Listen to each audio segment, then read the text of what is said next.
Bom, vamos falar um pouquinho mais sobre as repercussões dessa queda de popularidade do presidente Lula, também a partir de uma manifestação que veio do advogado Antônio Carlos de Almeida Castro, o Cacai, que é um dos nomes mais próximos do PT no meio jurídico, que elaborou uma carta para amigos, em que faz um diagnóstico do terceiro mandato de Lula e diz que o atual presidente está se esforçando para perder a eleição de 2026 e vai conseguir.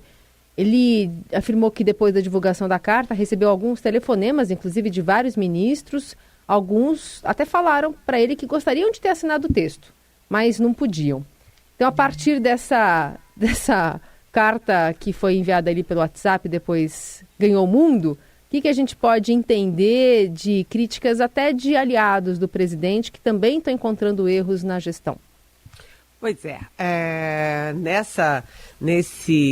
nessa manifestação, né, do Cacai, que é um advogado muito conhecido em Brasília, que sempre votou no Lula, que sempre esteve próximo do Lula, e aí a gente lembra, inclusive, que no dia da diplomação, né, Lula venceu a eleição, o primeiro passo é a diplomação. Né? E naquele dia a comemoração foi exatamente na casa do Cacai, aqui em Brasília. Eles são próximos há muitos e muitos anos. E o Cacai, que não tem rede social, só o WhatsApp, ele tem um grupo no WhatsApp com ministros, com petistas, e ele postou nesse grupo que, aspas, o Lula do terceiro mandato, por circunstâncias diversas, políticas e principalmente pessoais, é outro. Não faz política. Está isolado, capturado. Gente, foi um aviso muito duro. E ele continua, Cacai, entre aspas, tá? Lula não tem ao seu lado pessoas com capacidade de falar o que ele teria que ouvir. Não recebe mais os velhos amigos políticos e perdeu o que tinha de melhor. Sua inigualável capacidade de seduzir, de ouvir, de olhar a cena política. Fecha aspas. É o que a gente escuta todo dia em Brasília. O Cacai botou o dedo numa ferida exposta, porque a gente ouve isso de ministros, de parlamentares aliados, de amigos do presidente Lula o tempo todo. Lula do terceiro mandato é outro. Né? A gente lembra que nos tempos dos dois primeiros mandatos, Lula e Dona Marisa, então mulher dele, né, que morreu, depois eles recebiam as pessoas na Granja do Torto, faziam festas, tinha churrascada, cerveja, né? Aí você tinha festa de São João, nessas festas de São João tinha lá os comandantes militares conversando com deputados e senadores do PT, tinha gente mais à direita, mais à esquerda, né? E era assim que o Lula ouvia, sentia o clima, seduzia, que foi uma expressão, inclusive, que o Cacai usou na mensagem dele, né? Hoje o Lula está isolado. O Lula não recebe ninguém mais, nem na Granja do Torto, nem no Palácio da Alvorada, né? Não tem mais tapinha nas costas, não tem mais chopinho, churrascada, nada disso. E até a família dele sumiu de Brasília. Cadê os filhos? Cadê os netos? Ninguém sabe, ninguém viu. E há uma outra questão mais direta da gestão de governo, é que o Lula, por exemplo, está afastado dos grandes conselheiros e amigos dos 2 primeiros mandatos. E aí eu cito um exemplo que é muito citado em Brasília, que é o Gilberto Carvalho.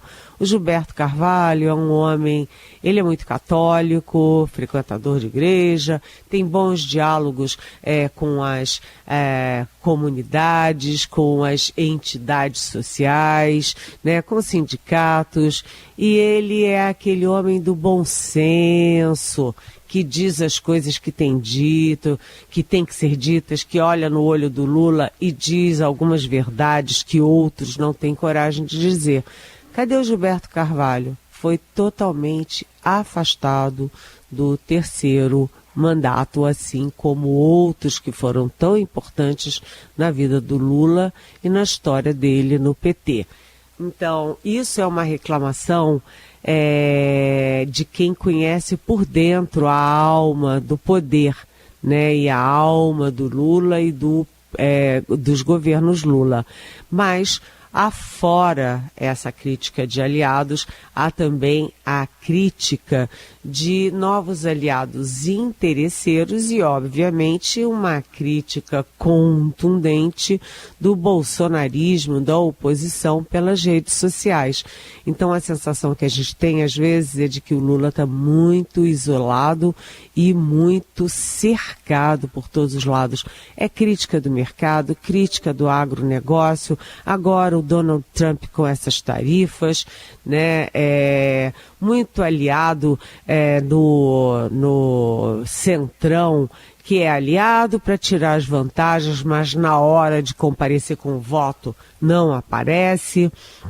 Enfim, esse 3º mandato está sendo muito difícil. Ontem a gente falou aqui dos 3,8% de previsão do crescimento do Brasil consolidado, né, 3,8% em 2024, quase 4%, é muito alto, foi um bom desempenho da economia, o desemprego está o menor de muitos e muitos anos, né? Você tem as pessoas empregadas, as pessoas com renda. O grande problema na economia são 2 grandes problemas, né? Exatamente a inflação de alimentos principalmente, e também ali o desequilíbrio fiscal que continua. E isso provoca juros. Mas a gente não pode dizer que o governo é uma tragédia, não é correto dizer isso, né? Mas, de qualquer jeito, o Lula está se atrapalhando, tropeçando nos próprios pés, e a oposição está tomando partido disso.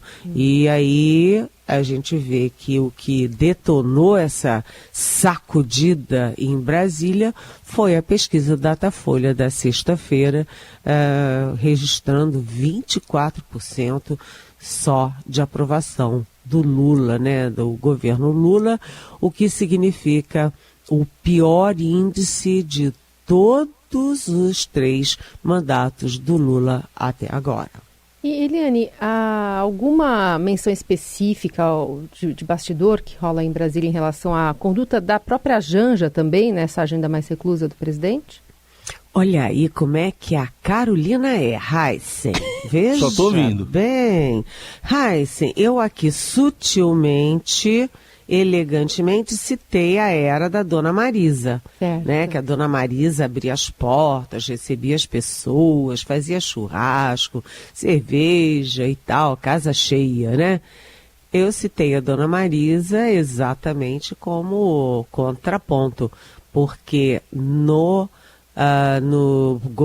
próprio governo, nos próprios gabinetes de ministros, nos aliados lá no Congresso, no pessoal do PT, há muitas críticas à Janja e atribui-se à Janja, né, isso que o Cacai chama de isolamento. Né, o Cacai fala que o Lula foi capturado. Capturado por quem? Né? Há muita gente lendo que quando o Cacai fala que o Lula foi capturado, ele estava se referindo à Janja. A Janja que fechou as portas do Palácio da Alvorada e fechou as portas da Granja do Torto, mas faz questão de abrir as portas das reuniões ministeriais, das reuniões de trabalho do Lula para ela própria. Muito bem. Eu só vou lembrar que, você vai lembrar também, Eliane, que lá no governo Fernando Henrique, no comecinho ali, tinha gente que também, Sérgio Mota, por exemplo, ministro das Comunicações, ali questionava também a dona Ruth Cardoso, né, que tinha um grande papel, uma pessoa importantíssima no governo também, né, Eliane? Pois é, e a dona Ruth Cardoso era super discreta. Muito. Nunca se viu a dona Ruth numa reunião de trabalho do Fernando Henrique, dando palpite, dizendo quem ele recebia, quem não recebia. A dona Ruth tinha um papel muito forte na área que ela conhecia muito bem, que era a área social, né? Ela fazia um trabalho de primeira-dama, como socióloga que era, como intelectual, como professora que era, sem holofote. Eu mesmo, olha, Fernando Henrique foi presidente 8 anos, né? Foi senador, mas não sei quantos anos. Eu vi a dona Ruth Cardoso, sei lá, 1, 2 vezes pessoalmente, né? É isso que se espera. Uma companheira que ajude e não atrapalhe. Então tá aí. Fica a dica. Eliane, vamos falar de divergências internas no PT, agora vindo a público, por exemplo, entre o vice-presidente, o Washington Quaquá, que é prefeito de Maricá, onde, aliás, o PT vai comemorar o aniversário, né, agora, e a ministra Aniele Franco. O que está acontecendo? Bem, primeiro cá para nós, já que você falou na festa do PT em Maricá, eu confesso para vocês que eu não entendi por que exatamente em Maricá. Né, o Washington Quaquá, que é o manda-chuva do PP no Rio de Janeiro, é uma figura muito polêmica, para lá de polêmica, né, e que, por exemplo, aparece sorridente, amigão, daquele ministro general da saúde do governo Bolsonaro, que eu nem me lembro mais o nome dele, general que Pazuello, né? Eduardo Pazuello, né? O presidente regional do PT, abraçadão com Pazuello, uma figura, sabe, que foi abaixo de qualquer crítica na condução do Ministério da Saúde durante a pandemia. O Quaquá é uma figura, enfim, polêmica e que dá muito trabalho ao PT, justamente Maricá. E agora, antes da festa do PT, ele já está envenenando os docinhos e os bolinhos, porque o Quaquá acaba de acusar a ministra Aniele Franco da igualdade racial de ter funcionário fantasma lá na prefeitura, enfim. É uma guerra aí fratricida num momento muito ruim.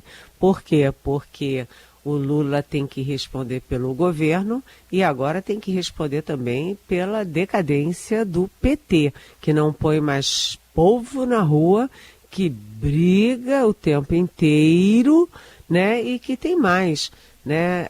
Acolheu não na tropa, mas no comando, pessoas como Washington Quaquá no Rio de Janeiro e como a família Tato, que também é muito polêmica em São Paulo. Cadê os quadros históricos do PT?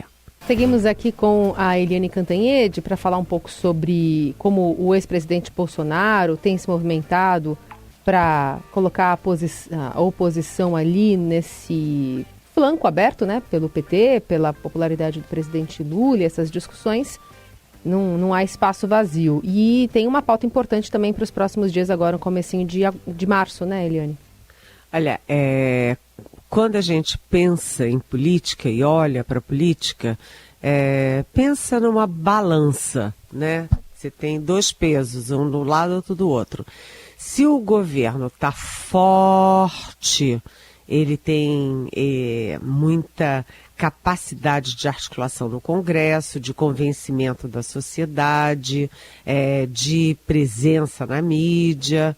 E do outro lado da balança, a oposição fica fraquinha, ninguém ouve direito, não consegue aprovar suas pautas no Congresso. Agora inverte isso na balança e põe um governo fraco de um lado, a oposição fica empoderada na Câmara, no Senado, no discurso para a sociedade e atualmente com um peso enorme das redes sociais, da internet. Então, a oposição está se sentindo empoderada e o pior, não é só a oposição, é também aqueles aliados que podem ir para um lado, podem ir para o outro, ora estão com Bolsonaro, ora estão com Lula, e aí eu estou me referindo diretamente ao Centrão. O presidente Jair Bolsonaro, ex-presidente Jair Bolsonaro, ele tem uma característica muito típica no Donald Trump também. Ele só olha para ele, né? Para a conveniência dele, dos filhos dele, da família dele, da mulher dele.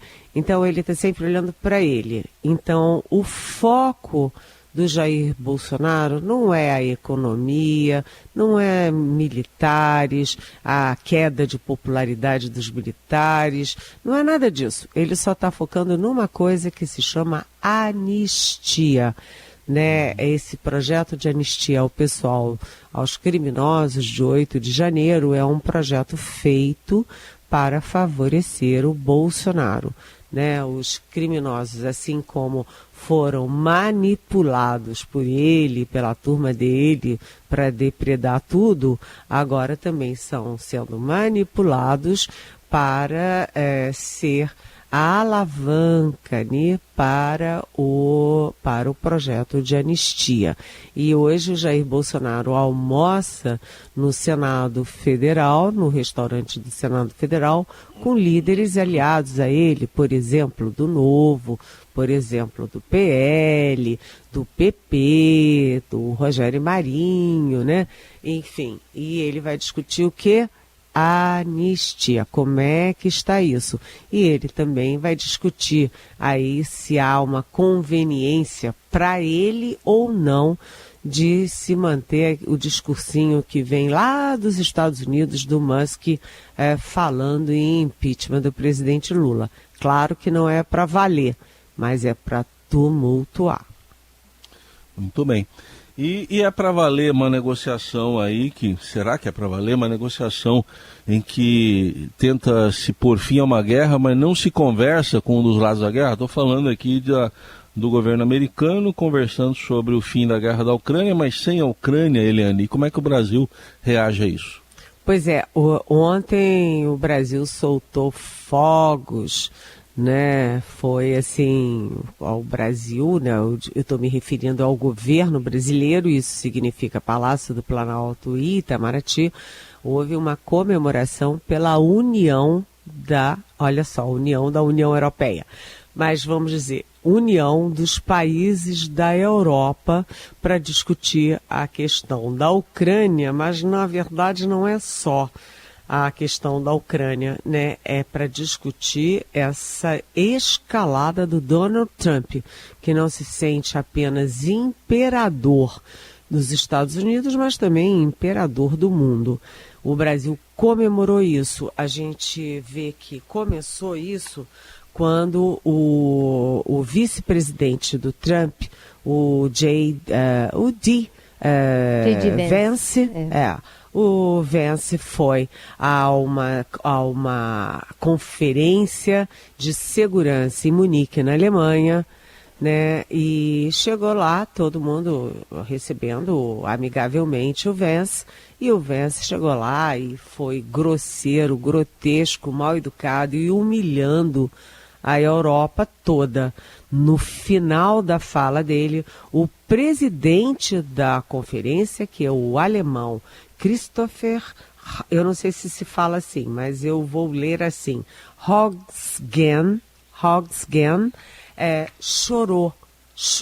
Ontem, uma fonte minha do Itamaraty me mandou o vídeo do Christopher Hoxgren chorando depois da fala do Vence. Ele encerrou a conferência chorando porque é inadmissível essa escalada do Trump. Então, a União Europeia se reuniu ontem para discutir a questão da Ucrânia e mais, chamou o Reino Unido, a Inglaterra, que não fazem parte da União Europeia mais, mas que compareceram. Por quê?